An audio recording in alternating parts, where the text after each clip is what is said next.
সকলকে শুভেচ্ছা জানিয়ে শুরু করছি। আপনাদের সাথে আমি আছি অ্যাডভোকেট দেবব্রত পাণ্ডে, গোপালগঞ্জ জেলা ও দায়রা জজ আদালতে বর্তমানে অ্যাডভোকেট হিসেবে প্র্যাকটিস করছি। আজকের এই ভিডিওটি মূলত একটি অন স্ক্রিন রেকর্ড হচ্ছে, যার কারণে হয়তো কিছুটা অসুবিধা হতে পারে, তারপরও চেষ্টা করব যতটুকু ভালোভাবে করা যায়। এবং মূলত আজকের এই ভিডিওটা আমি তাদের জন্য করছি যারা নিজেকে একজন অ্যাডভোকেট হিসাবে দেখতে চান ভবিষ্যতে, এবং যিনি তার স্বপ্নের লক্ষ্যে পৌঁছাতে চান, নিজেকে অ্যাডভোকেট হিসাবে পরিচয় দিতে চান। ইতিমধ্যে বাংলাদেশ বার কাউন্সিল কর্তৃপক্ষ হল পাওয়া সাপেক্ষে একটি সম্ভাব্য ডেট কিন্তু পরীক্ষার, বাংলাদেশ বার কাউন্সিল অ্যাডভোকেটশিপ প্রিলিমিনারির যে পরীক্ষা সেটির কিন্তু তারিখ ঘোষণা করে দিয়েছে। আগামী 25শে এপ্রিল হল পাওয়া সাপেক্ষে কিন্তু পরীক্ষা হবে।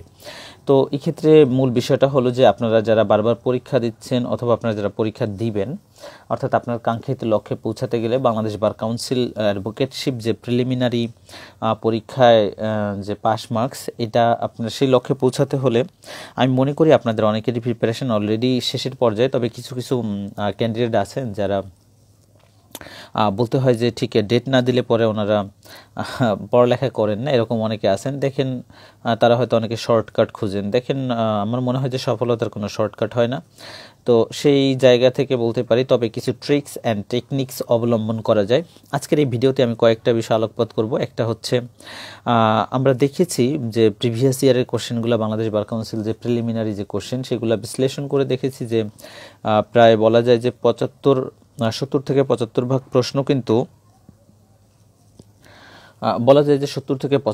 প্রশ্ন কিন্তু প্রিভিয়াস ইয়ারের যে আমাদের যে কোশ্চেনগুলো আছে সেইখানের যে মূল সেকশনগুলো, অর্থাৎ ইম্পর্টেন্ট সেকশনগুলো থেকে কিন্তু ঘুরিয়ে পেঁচিয়ে হুবহু রিপিট না আসলেও অন্তত এলিমেন্টসগুলা, মানে ইম্পর্টেন্ট সেকশনের একাধিক এলিমেন্টস থাকে, তাদের ভিতর থেকে প্রায় বলতে গেলে কমন থাকে বা রিপিট থাকে। তো সেই ক্ষেত্রে বলাই যায় যে আপনি যদি একটু টেকনিক্যালি হন, আপনি যদি একটু সূক্ষ্মভাবে প্রিভিয়াস ইয়ারের কোশ্চেনগুলো অ্যানালাইসিস সহ পড়ে ফেলেন, এবং সবচেয়ে বড় কথা যদি নিজের বিশেষ করে যে প্রশ্নকর্তা যে প্রশ্নগুলো করেন প্রিভিয়াস ইয়ারের অপশনগুলো কিন্তু ঘুরিয়ে ফিরে প্রায় বলতে গেলে ওনারা একই রকম দিয়ে থাকেন। আপনি এই অপশনগুলো যদি খুব ভালো করে ঝালাই করে মনে রাখতে পারেন, তাহলে বোঝা যাবে যে আপনার এই প্রিপারেশনটা কিন্তু অনেকটা সুন্দর আছে বলে আমি মনে করি। তো কথা বেশি বাড়াবো না। আপনি যদি বার কাউন্সিল পরীক্ষার্থী হন, অর্থাৎ প্রিলিমিনারি পরীক্ষার্থী হন, তাহলে এই ভিডিওটি আপনি একটু কাইন্ডলি প্রথম থেকে শেষ অবধি দেখবেন। আজকে মূলত হচ্ছে প্রিভিয়াস ইয়ারের যে কোশ্চেনটা আছে এই কোশ্চেনের অ্যানালাইসিস করব, এবং সিপিসির পার্টটা আমরা দেখব যে আপনি কিভাবে আসলে পড়লে পরে প্রিভিয়াস ইয়ারের কোশ্চেনগুলো, এবং আপনার একটা কনফিডেন্স কিন্তু বুস্ট আপ হবে আমি বিশ্বাস করি। দেখুন, এটি হচ্ছে আমাদের যে প্রথম বাংলাদেশ বার কাউন্সিল প্রিলিমিনারি পরীক্ষা 2012 সালে হয়েছিল। মূলত এটা তার কোশ্চেন। তবে একটা জিনিস বলে রাখি, আপনারা অবশ্যই বাংলাদেশ জুডিশিয়াল সার্ভিস কমিশনের একদম প্রথম থেকে 16তম যে জুডিশিয়ারি সার্ভিস প্রিলিমিনারি কোশ্চেন বা 17তম, এগুলো কিন্তু দেখবেন। কারণ হচ্ছে বিজিএস থেকে অনেক কোশ্চেন্স, যেহেতু একই বইয়ের থেকে কোশ্চেন্স হয়, অনেক কোশ্চেন্স কিন্তু রিপিট হয়। তো এই জায়গাগুলোতে আপনারা হচ্ছে একটু চেষ্টা করবেন যে মোটামুটি জানার চেষ্টা করবেন, তাহলে আপনার জন্য উপকার হবে। এবং দেখেন যে আমরা এইখানে যে অপশনগুলো একটু দেখি যে আসলে কি আছে অপশনগুলো প্রিভিয়াস ইয়ারের কোশ্চেনগুলো। দেখেন আমাদের এখানে প্রথম যে কোশ্চেনটা সেটা কিন্তু হচ্ছে আমার দেওয়ানি কার্যবিধি অনুসারে আরজি নাকচের সিদ্ধান্ত হচ্ছে একটি কি। আপনারা জানেন যে সিবিসি সেকশন 2-এ কিন্তু আমার যে সংজ্ঞাগুলো আছে সেখানে কিন্তু ডিক্রির একটা সংজ্ঞা দেয়া আছে। তো ডিক্রি সংজ্ঞা দেয়া থাকলে পরে আপনি ওইখানে কিন্তু অটোমেটিক্যালি বলে যাচ্ছে ডিক্রির আরজি নাকচের সিদ্ধান্ত কিন্তু একটি ডিক্রি, অর্থাৎ ওইখানে সংজ্ঞাটাই হচ্ছে 2-এর যে সাবসেকশন 2, সেখানে কিন্তু আমার ডিক্রি সিদ্ধান্ত দেওয়া আছে। তার মানে এখানে দেখেন এটা সিদ্ধান্ত এবং এটা আদেশ। নর্মালি এটা হওয়ার কোনো কি নাই, চান্সই নেই। তাহলে আপনার শুধুমাত্র একটা অপশনই থাকে, সেটা হচ্ছে ডিক্রি। আপনি যদি কাইন্ডলি একটু 2 নাম্বারটা দেখেন এখানে বলছে যে দেওয়ানি কার্যবিধি অনুসারে প্লিডিং অর্থ কি। আমরা মোটামুটি আমি ধরেই নিচ্ছি আপনারা যারা বর্তমানে প্রিলিমিনারি পরীক্ষাটা দিবেন, আপনাদের প্রায় 70% কিন্তু আইন সম্বন্ধে, অর্থাৎ আমাদের যে CPC, CrPC, penal code, SL limitation যতই ভাস্ট হোক না কেন, আপনাদের মোটামুটি একটা নলেজ আছে। তো সেই ক্ষেত্রে আমি যে কথাগুলো বলবো অবশ্যই আমার মনে হয় এই বিষয়গুলোর সাথে আপনি পূর্ব পরিচিত। তো দেখেন আমাদের অন্তত প্লিডিংসটা কি, এই প্লিডিং কোথায় আছে সেটা আছে আমাদের অর্ডার 6-এ আছে কিন্তু প্লিডিং। তো প্লিডিং আমরা নর্মালি জানি যে বাদী এবং বিবাদীর ক্ষেত্রে, অর্থাৎ বাদীর ক্ষেত্রে বাদীর আর্জি এবং বিবাদীর ক্ষেত্রে বিবাদীর লিখিত জবাবটাকেই আমরা মূলত প্লিডিং হিসাবে চিনি। কিন্তু আপনি যদি এখানে দেখেন সেখানে দেখবেন যে আমাদের এখানে কিন্তু 1 নাম্বার দেখেন ক নাম্বারে কিন্তু কি আছে, অ্যাফিডেভিট আছে, খ নাম্বারে আপনার আছে কি যুক্তিতর্ক আছে, রাইট। তো আপনার ঘ নাম্বারে অভিযোগ আছে। তার মানে দেখেন এখান থেকে এফিডেভিট, যুক্তিতর্ক, অভিযোগ আছে, কিন্তু আমরা প্লিডিং কথাটার মানেই কিন্তু ওইটা সম্পর্কিত কিসের সঙ্গে, ওইটা সম্পর্কিত আরজি বা লিখিত জবাব। তো এখানে মাত্র একটা অপশনই খুঁজে পাওয়া যায় যেটার সাথে আপনার কি আছে, আরজি বা লিখিত জবাব বা জবাব এই ধরনের একটা শব্দ আছে। তার মানে এই অপশনটা কিন্তু আপনি নর্মালি আপনার জানার কথা। এরপরে দেখেন যে দেওয়ানি কার্যবিধির কত ধারায় দেওয়ানি মামলা বিষয়ক দেওয়ানি আদালতগুলোকে সাধারণ এখতিয়ার দেওয়া হয়েছে। মোদ্দা কথা হচ্ছে এটাতে যেটা বলা হয়েছে যে আপনার আমরা যে দেওয়ানি মোকদ্দমাগুলো করি এটা মূলত কত ধারায় বলা আছে যে দেওয়ানি মোকদ্দমার কোন কোন বিষয়ে মোকদ্দমাটা করা যায়। তো সেই ক্ষেত্রে দেখেন আপনি যদি অপশনগুলো ঝালানো থাকে আপনার, তাহলে কিন্তু আপনি একটু কনফিউজিং হলেও কিন্তু পেরে যাবেন। আমাদের পরীক্ষার হলে সাধারণত কি হয় যে আমাদের কিন্তু 70% কোশ্চেন্সই পারার মতন থাকে, কিন্তু তারপর আমরা ফেল করি, কারণ হচ্ছে ওখানে একটু আমরা মানে টাইপের হয়ে পড়ি, মানে ইনডিসিশনে ভুগি এবং খুব টেনসড হয়ে যাই, যার কারণে কিন্তু এই টেনশনের কারণে কিন্তু আমরা চাপ নিয়ে ফেলি, যার কারণে আমরা কিন্তু পরীক্ষায় ফেল করি অনেক কোশ্চেনের অ্যান্সার পারা সত্ত্বেও। এরকম কিন্তু অনেকের সঙ্গেই হয়। তো দেখেন আপনি জানেন যে 2 নাম্বার ধারা কিন্তু আপনার সংঘাত ধারা, তার মানে এটা কিন্তু আপনার দেওয়ানি মোকদ্দমার বিষয়ে বলে না। এবং 151 ধারাটা কিন্তু আপনার কি ইনহেরেন্ট পাওয়ার, এবং 11 ধারা হচ্ছে আপনার রেস জুডিকাটা, রাইট। তো 3টা জিনিসই কিন্তু আপনি জানেন, তো অটোমেটিক্যালি দেখবেন যে আপনি 9 ধারাটাও জানবেন। এটা হচ্ছে আমাদের দেওয়ানি মোকদ্দমার যে রাইট টু সুটের যে ক্ষেত্রে প্রপার্টি অথবা সম্পত্তি বা পদের অধিকারের ক্ষেত্রে আপনি দেওয়ানি মোকদ্দমা করতে পারেন, সেই বিষয়টা কিন্তু এখানে বলা আছে। এবং দেখেন একটা জিনিস বলে রাখি, এই অপশনগুলো যদি আপনি খুব সুন্দর করে মনে রাখেন বা বুঝেন, দেখবেন যে পরবর্তী বিভিন্ন কোশ্চেন পাবেন এই প্রায় সেম অপশনগুলো ওখানে দেয়া আছে। তো তখন অটোমেটিক অপশনটা কিন্তু আপনি চুজ করতে পারবেন, রাইট। তারপরবর্তীতে দেখেন যে আপনার যে 4 নাম্বার কোশ্চেনটা এখানে কি বলা আছে, বলছে বিরোধীয় 2টি জেলায় অবস্থিত হলে তৎসম্পর্কে কোন জেলায় আদালতে মোকদ্দমাটা দায়ের করতে হবে। অর্থাৎ বিরোধীয় যে জমি এটি যদি আপনার 2টি জেলার মধ্যে অবস্থিত হয়, তাহলে আপনি কোন জেলায় আসলে মোকদ্দমাটা দায়ের করবেন। দেখেন এটা আমাদের বলা হচ্ছে আমার সিপিসির সেকশন 16 থেকে মূলত 16 থেকে কি বলা যায় যে 18 পর্যন্ত কিন্তু আমাদের স্থাবর সম্পত্তি বিষয়ক বিষয়গুলোর কথা বলা আছে। তো সেই ক্ষেত্রে 16, 17 এবং 18 ধারায়, তো নর্মালি 17 ধারায় আমাদের বলা আছে যে 2টি জেলায় হলে কি হবে, এবং 2টি জেলার মধ্যে নিশ্চয়তা না থাকলে অর্থাৎ নির্ণয় না করতে পারলে কি হবে, এবং 16 ধারায় বলা আছে স্থাবর সম্পত্তি বিষয়ক মোকদ্দমা হলে কোথায় দায়ের করতে হবে। এখন একটা জিনিস খেয়াল করে দেখেন, এখানে কোশ্চেনটাই বললো যে 2টি জেলার মধ্যে অবস্থিত হলে জমি, অথচ আপনি অপশনগুলো একটু চেক করেন, সেখানে বলছে যে যে জেলায় বিবাদী বসবাস করে, দেখেন সিঙ্গেল জেলার কথা বলছে, তৃতীয় জেলার তো প্রশ্নই আসে না, এবং যে জেলায় বাদী বসবাস করেন, তার মানে একটা অপশন দিলে বাদী যেখানে বসবাস করেন নাকি বিবাদী যেখানে বসবাস করেন নাকি তৃতীয় কোনো জেলায়, অথচ 2টি শব্দ কিন্তু রিলেটেড, মাত্র একটি অপশন, সেটা হচ্ছে অপশন ঘ, 2টি জেলার যে কোনো একটিতে আমরা কিন্তু এই মোকদ্দমাটা দায়ের করতে পারবো। এবং দেখেন 5 নাম্বার অপশনে বলছে যে দোবারা দোষ বা রেস জুডিকাটা বিষয় দেওয়ানি কার্যবিধির কত ধারায় বিধান আছে। একটু আগে একটি কোশ্চেন আপনাদের দেখিয়েছিলাম, সেটিতে কিন্তু ছিল এই একমাত্র 10 ধারা, এবং 10 ধারা ব্যতীত কিন্তু বাকি অপশনগুলো কিন্তু ওই কোশ্চেনটাতে ছিল।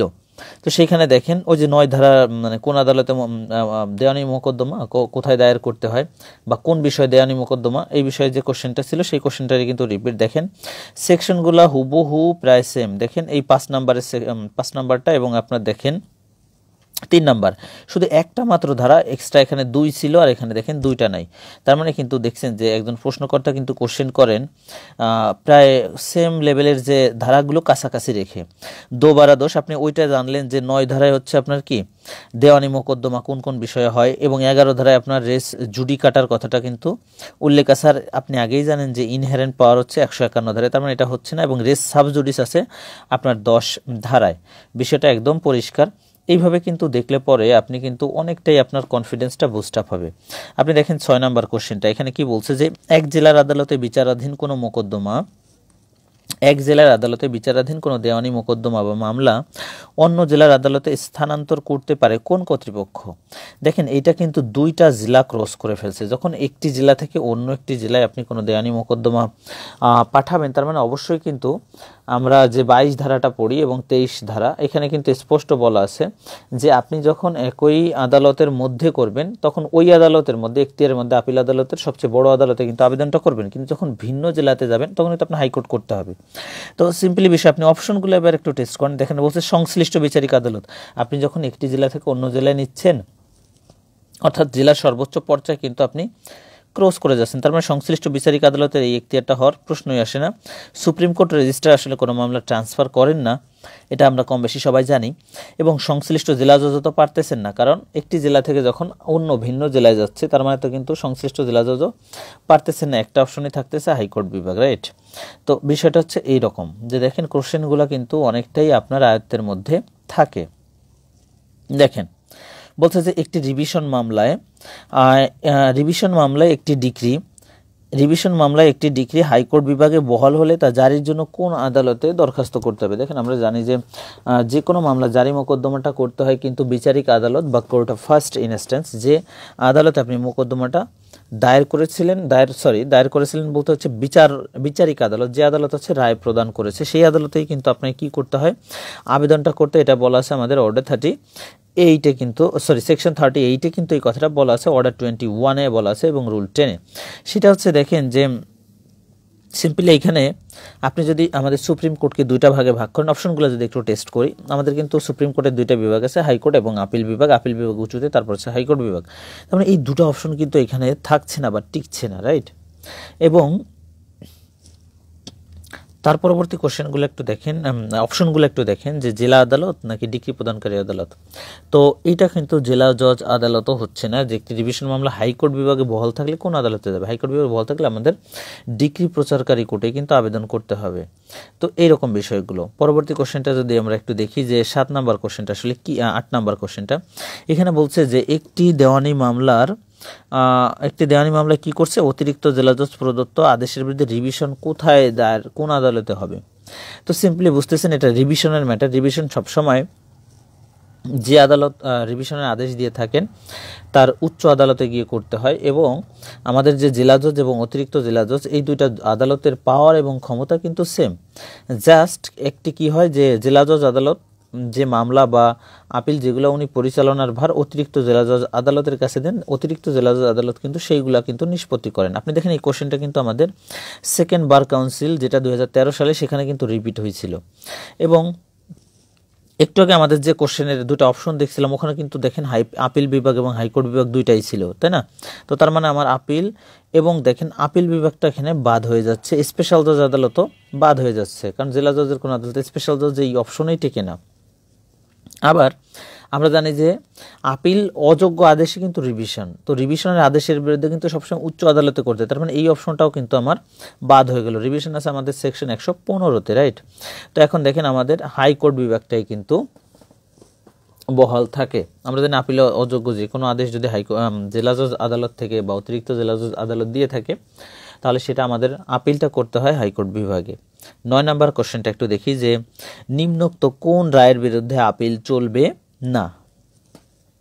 তো দেখেন বলছে যে কোন রায়ের বিরুদ্ধে আপিল চলবে না, রাইট।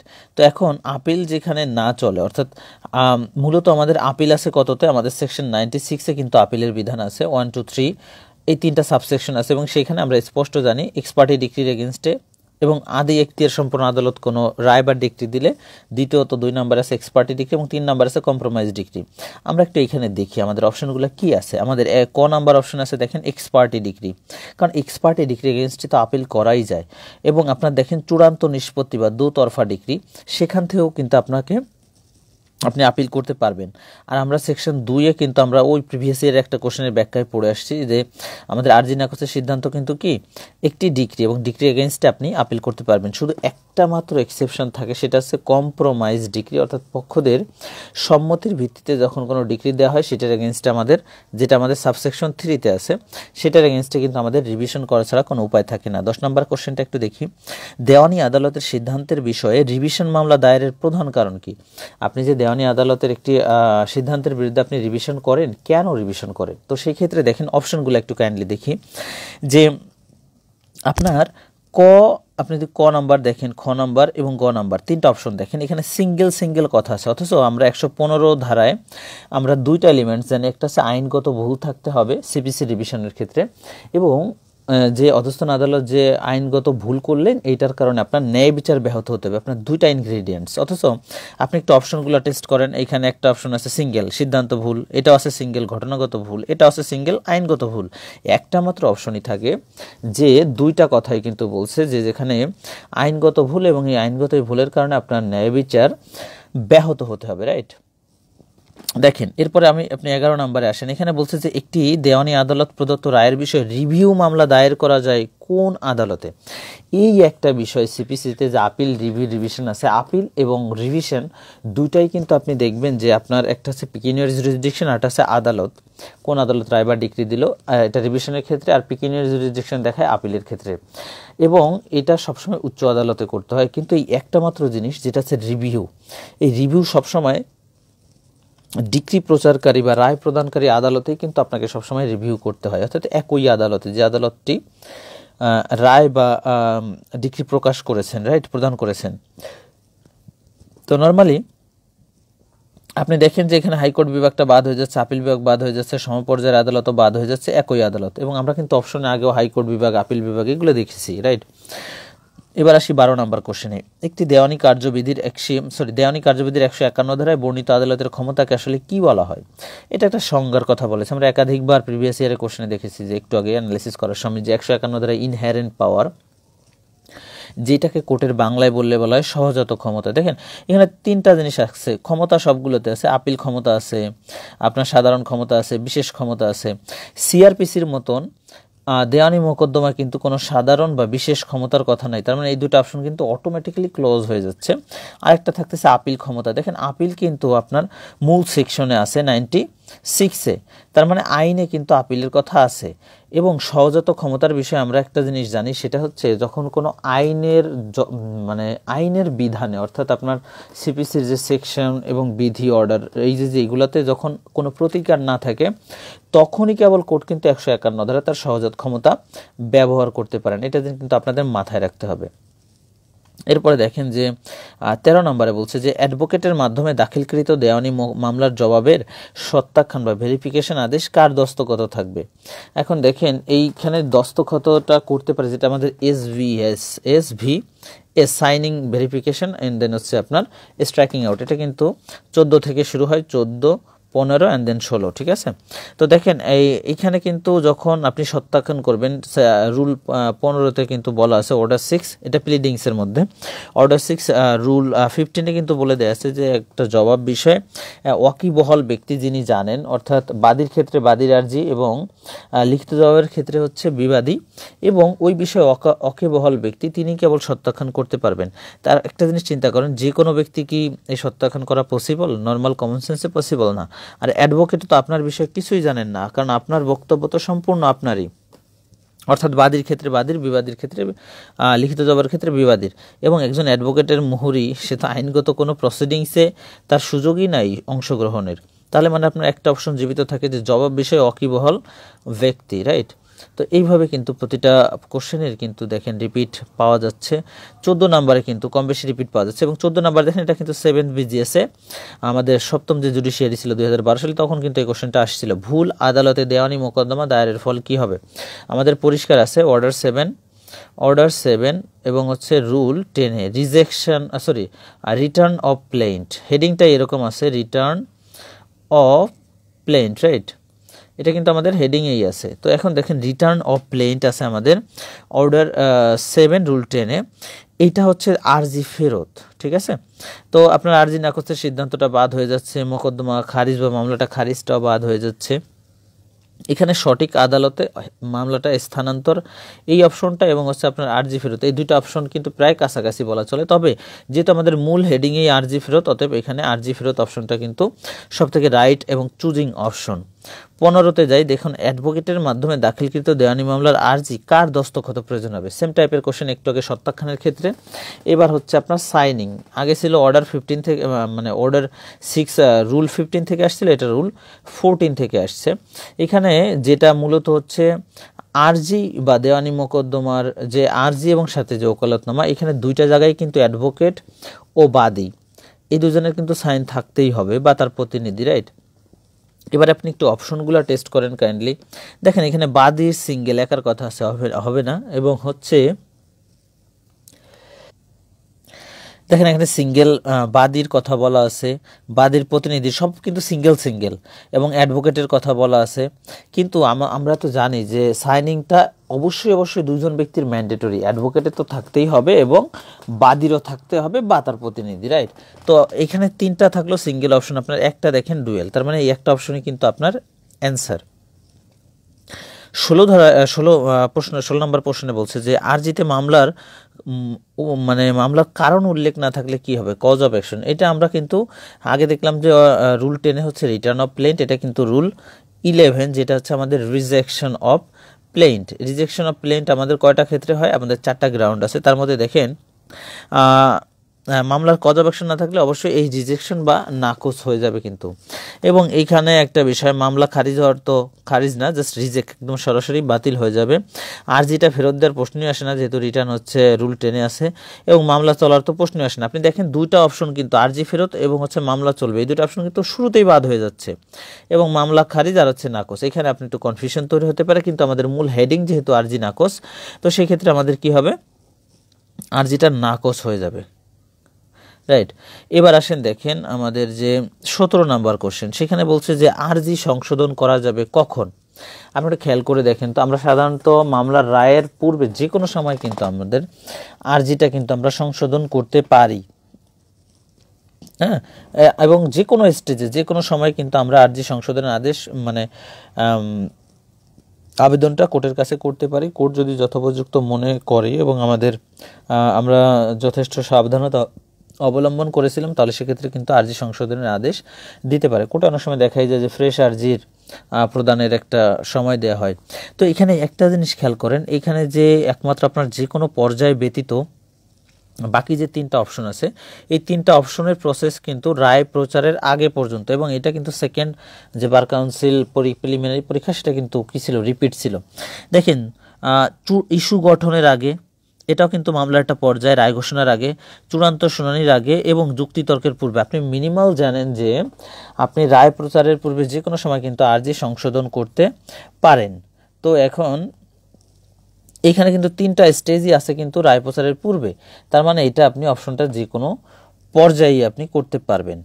18 নম্বর কোশ্চেনটা একটু দেখি যে দেওয়ানি কার্যবিধির কোন বিধানে আপিলযোগ্য আদেশের তালিকা আছে। দেখুন আপনি একটা কাজ করতে হবে আপনাকে সবসময়, আপনি সিপিসিতে যে অর্ডারগুলো আছে এটা মনে থাকে, অর্ডার অনেকই আছে 2 থেকে, যেমন পার্টিস 2তে হচ্ছে আপনার ফ্রেম অফ স্যুট, 3তে যেমন হচ্ছে এজেন্ট, অর্থাৎ আপনি যে অ্যাডভোকেট বা প্লিডার নেবেন সেইটা, তারপরে আপনার 4-এ আরজি কীভাবে দাখিল করবেন সেটি আছে, 5-এ সমন আছে। এইভাবে কিন্তু আপনি অর্ডারগুলো দেখলে পরে, এবং একটা ইম্পর্টেন্ট অর্ডার আছে অর্ডার 43, এবং এই ধরনের কোশ্চেন যখন আমাদের প্রিলিমিনারিতে আসে কখনোই ক্রস করা হয় না, অর্থাৎ আপনার ভিন্ন ভিন্ন অর্ডারগুলো বা সেকশনগুলো কিন্তু এখানে থাকবে। 96 আপিলের সাথে, 106 আপিলের সাথে, মানে আপিলের ক্ষেত্রে বোঝায়, এবং অর্ডার 41 3টাই আপিলের ক্ষেত্রে, এবং এইটা হচ্ছে আপিলযোগ্য আদেশ কিন্তু, আর এই 3টা কিন্তু পিওর আপিলের ক্ষেত্রে।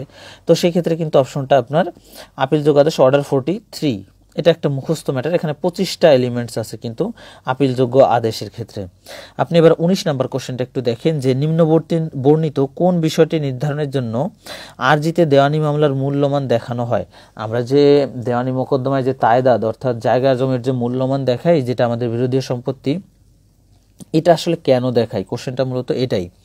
এখানে হচ্ছে আপনি অপশনগুলো একটু টেস্ট করেন। প্রসেস ফি অর্থাৎ সমন দেওয়ার পরে যে প্রসেস পাঠাইতে হয়, ওই ফি তো প্রশ্নই আসে না। এখতিয়ার তো নির্ধারণ করা হয় আমাদের হচ্ছে তায়দাদ কত, আমি কত টাকা কোর্ট ফি দিব, রাইট। তো সেইটা আছে দেখেন সম্পদের সীমানা বা সেটেলমেন্ট পর্চা যেটা আছে, কোথায় বিরোধী সম্পত্তির যে বিরোধীয় সীমানা, এটাও কিন্তু আমাদের এই মূল্যমান দেখানোর সাথে কোনো, এবং কর প্রদেয় আয়করের তো কথাই নাই দেওয়ানি কার্যবিধিতে, অর্থাৎ এটাও কিন্তু আমাদের আসে না। এবং একটা অপশন থাকে আদালতের এখতিয়ার নির্ধারণের ক্ষেত্রে আমরা আমাদের যে মূলত যেটা দেখাই সেটা হচ্ছে মোকদ্দমার মূল্যমানটা। আপনি এবারে দেখেন 20 নাম্বার কোশ্চেনটা, এখানে বলছে যে দেওয়ানি মামলার আর্জিতে উত্থাপিত দাবি সমর্থনকারী দলিলাদি বাদীর দখলে না থাকলে সেগুলো তার ফলাফল বিষয়ে করণীয় কি। এটা আমরা অ্যান্সারটা জানি যে বাদীর দখলে না থাকলে দলিলগুলা কার দখলে আছে সেগুলা উল্লেখ করে মূলত আদালতের কাছে জমা দিতে। আপনি একটু অপশনগুলো দেখেন, কিছুই করার নাই। এটা কি হতে পারে? আমরা যতটুকু যদি সিপিসি পড়ে থাকি প্রশ্নই আসে না। দলিলের নকল দাখিল, দেখেন আপনার কাছে যে দলিল নাই তার নকল আপনি কিভাবে কেমনে দাখিল করবেন, তার মানে এই অপশনটাও কি হওয়ার সুযোগ আছে? নাই। দলিলের তালিকা দাখিল, রাইট, এইটা আপনি করতে পারেন, দলিলের একটি তালিকা আপনি দাখিল করতে পারেন। কিন্তু আপনি একটু পরবর্তী অপশনটা একটু দেখেন, খ নাম্বার যেটা বলছে দলিলের তালিকা সহ দখলকারের নাম দাখিল, রাইট, এইটা আপনার কাছে একটা পরিপূর্ণ ইনফরমেশন, যার কারণে এই ক নাম্বারের অপশনটাও কিন্তু আপনার বাদ হয়ে যাবে। এবার আসেন দেখেন 21 নাম্বার, সহকারী জজ, একজন সহকারী জজ অস্থায়ী নিষেধাজ্ঞার আদেশ প্রদান করলে উক্ত আদেশের বিরুদ্ধে প্রতিকার কি। একজন সহকারী জজ তিনি কি করেছেন, আপনাকে অস্থায়ী নিষেধাজ্ঞার আদেশ প্রদান করেছেন, উক্ত আদেশের বিরুদ্ধে আপনার প্রতিকারটা আসলে কি। আমরা জানি যে ইনজাংশনের বিষয়টা সিপিসিতে আমাদের আছে অর্ডার 39-এ এবং হচ্ছে রুল 2 সাবরুল 3-তে দেখেন ভায়োলেশনটা মূলত আছে। তো আপনি অস্থায়ী নিষেধাজ্ঞার আদেশ প্রদান করলেন, এই আদেশের বিরুদ্ধে প্রতিকারটা কি আছে। যেহেতু অস্থায়ী নিষেধাজ্ঞার আদেশ প্রদান কিন্তু একটি আপিলযোগ্য আদেশ এবং এর বিরুদ্ধে কিন্তু আপনি কখনো রিট মামলা করতে পারবেন না, এর বিরুদ্ধে আপনি রিভিশন মামলা করতে পারবেন না, আর কোনোটাই নয়ও কিন্তু হতে পারে না। এটা কিন্তু আমাদের অর্ডার 43 অনুযায়ী আপনি কি করতে পারবেন, আপিল করতে পারবেন অস্থায়ী নিষেধাজ্ঞা, যেটা হচ্ছে ওই অর্ডার 39-এর আপনার রুল 4, 5, 6, 10 এগুলো কিন্তু আপিলযোগ্য আদেশ, রাইট। এরপরে দেখেন যে আপনার 22 নাম্বারটা একটু দেখি আমরা, সেখানে কি বলা আছে। 22 নাম্বারের ক্ষেত্রে কিন্তু আমাদের 22 নাম্বারের ক্ষেত্রে আমাদের বলা আছে যে অস্থায়ী নিষেধাজ্ঞার আদেশ ভঙ্গের ফল কি হতে পারে। একটু আগে দিল যে অস্থায়ী নিষেধাজ্ঞার আদেশের বিরুদ্ধে প্রতিকারটা কি, এবং পরবর্তী কোশ্চেনটাই আপনি যদি এই অস্থায়ী নিষেধাজ্ঞার আদেশটা ভঙ্গ করেন তাহলে ফলাফলটা কি হতে পারে।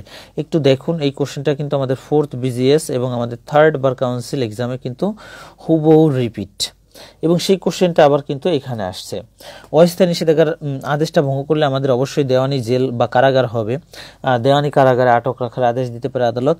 এবং এখানে দেখেন কোনোটিই না, এটা তো হওয়ার কোনো সুযোগই নাই, এবং হচ্ছে জরিমানা এটাও আলাদা করে হওয়ার সুযোগ নেই। কিন্তু আমরা জানি যে দেওয়ানি কারাগারে আটক রাখা যায় 6 মাস আটক অবস্থা, এখন 6 মাসের বিনাশ্রম কারাদণ্ড আর হচ্ছে আটক অবস্থা, মূলত হচ্ছে আমাদের আটক অবস্থা দেয়া হয়। এইটা হচ্ছে মূলত একটু কনফিউজিং করার জন্য 6 মাস বিনাশ্রম কারাদণ্ড যেটা আমাদের সিআরপিসিতে থাকে, রাইট, সেটা একটু কনফিউজ করার জন্য দিয়ে দিছে। এবং 23 নম্বরে কোনটি রায়ের পূর্বে প্রয়োগযোগ্য নয়, সিম্পলি হচ্ছে আমাদের কোনটা কোনটা প্রয়োগযোগ্য, এটা হচ্ছে সেকশন 60-তে প্রয়োগযোগ্য এবং প্রয়োগযোগ্য নয় এর একটি তালিকা দেয়া আছে। এবং কোনটি আবার ক্রোকযোগ্য নয়, অর্থাৎ পার্শিয়ালি আপনার আদালতে আপনাকে এটা ক্রোক করবে না, সেটা কিন্তু উল্লেখ করা আছে সেকশন যে 61 সেখানে কিন্তু উল্লেখ আছে। আমাদের সেমভাবে অর্ডার 38-ও কিন্তু এটার উল্লেখ আছে। আমরা সাধারণত জানি যে কৃষকের যে লাইফ লিভিং করতে গেলে যে সম্পদগুলো আছে সেইগুলো কিন্তু, অর্থাৎ আপনি নিত্যদিনে খেয়ে বেঁচে থাকবেন বা কৃষকের যে বাড়ন্ত ফসল যেটি যত সময় না পর্যন্ত হারভেস্ট হবে অর্থাৎ বাড়ছে সেই ফসলটা কিন্তু আদালত কি করতে পারে না, সেই আদালত ক্রোকযোগ্যের আদেশ দিবেন না, এবং এটা পার্শিয়াল এক্সামিশন পাবে কিন্তু ক্রোকের ক্ষেত্রে। এবার দেখেন আপনি ব্যাংকের টাকা এটা ক্রোক করা যায়, কোম্পানির শেয়ার ক্রোক করা যায়, জমি ক্রোক করা যায়, তাই না, ফসলি জমি হোক বা মানে আমাদের যে কৃষি জমি হোক, কিন্তু যদি সেই জমিতে কি থাকে, ফসল থাকে যেটা অলরেডি বাড়তেছে, আপনি হারভেস্ট করার সময় এখনো আসে নাই, সেটা কিন্তু আপনাকে কি ক্রোকের আদেশ দিবে না। 24 নম্বরে একটু দেখি যে দেওয়ানি মামলার আর্জিতে উপস্থাপিত বক্তব্য বিবাদীর জবাবে নির্দিষ্টভাবে অস্বীকার না করলে তার ফলাফল কি হবে। এটা দেখেন, রিপিট দেখেন, দ্বিতীয় বার কাউন্সিল এক্সাম 13 সালে এবং হচ্ছে নবম জুডিশিয়ারিতে রিপিট।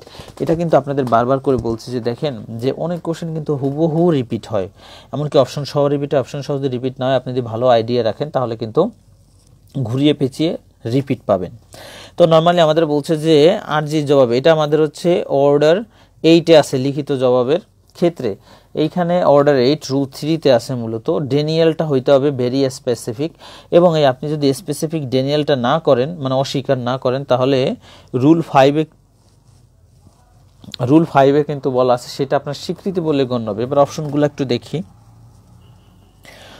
ক নম্বরে আছে উক্ত বক্তব্য স্বীকৃত বলে গণ্য হবে এবং ঘ নম্বরে আছে অস্বীকৃত বলে। এই দুটো দেখেন পরস্পর কন্ট্রাডিক্টরি। তো আমরা জানি যেহেতু স্বীকৃত বলে গণ্য হবে তার মানে ঘ নম্বর অটোমেটিক্যালি বাদ হবে এবং তা প্রমাণিত বলে গণ্য হবে। প্রমাণ আপনার পরবর্তীতে হয়, শুরুতেই অস্বীকারের সময় সবকিছু প্রমাণ হয়ে যায় না, সাক্ষ্য প্রমাণ দিয়ে পূরণ করতে হয় বা প্রমাণ করতে হয়। উক্ত বিষয়ে পাল্টা সাক্ষ্য দেওয়া যাবে, অর্থাৎ এই অপশনগুলো থাকছে না, একটা অপশনই কিন্তু আপনার জীবিত থাকতেছে, রাইট। তো দেখেন এটা হচ্ছে বিষয়। এইটা ছিল মূলত আমাদের প্রথম যে বার কাউন্সিল প্রিলিমিনারি কোশ্চেন, যেখানে 24টা কোশ্চেন আসছিল দেওয়ানি কার্যবিধির উপর। আমাদের মূল বা আমার এই টপিকটার মূল বিষয় হচ্ছে আপনি যদি প্রিভিয়াস ইয়ারের কোশ্চেনগুলো খুব অ্যানালাইসিস করে এবং অপশন কোনটা দেখেন একই ধরনের অপশন বারবার রিপিট আসে, এবং বার কাউন্সিল বা বিজিএস এর কোশ্চেনগুলো যদি আপনি একটু প্রিভিয়াস ইয়ারের প্রিলিমিনারি কোশ্চেনগুলো ভালোভাবে এইভাবে অ্যানালাইসিস করে পড়ে ফেলেন, তাহলে কিন্তু আপনার জন্য একটা কনফিডেন্স বুস্ট আপ হবে এবং আপনি আপনার নিজের কনফিডেন্স ফিরে পাবেন। তো এই ভিডিওটা মূলত করার উদ্দেশ্য এই জন্য, আপনার যদি উপকার হয় আমি পরবর্তী ধারাবাহিকভাবে প্রত্যেকটা বিষয়ের উপর ভিডিও দিয়ে থাকবো, এবং ভিডিওটা ভালো লাগলে অবশ্যই শেয়ার করবেন। সে পর্যন্ত ভালো থাকেন, আপনাদের সকলের জন্য শুভকামনা থাকলো।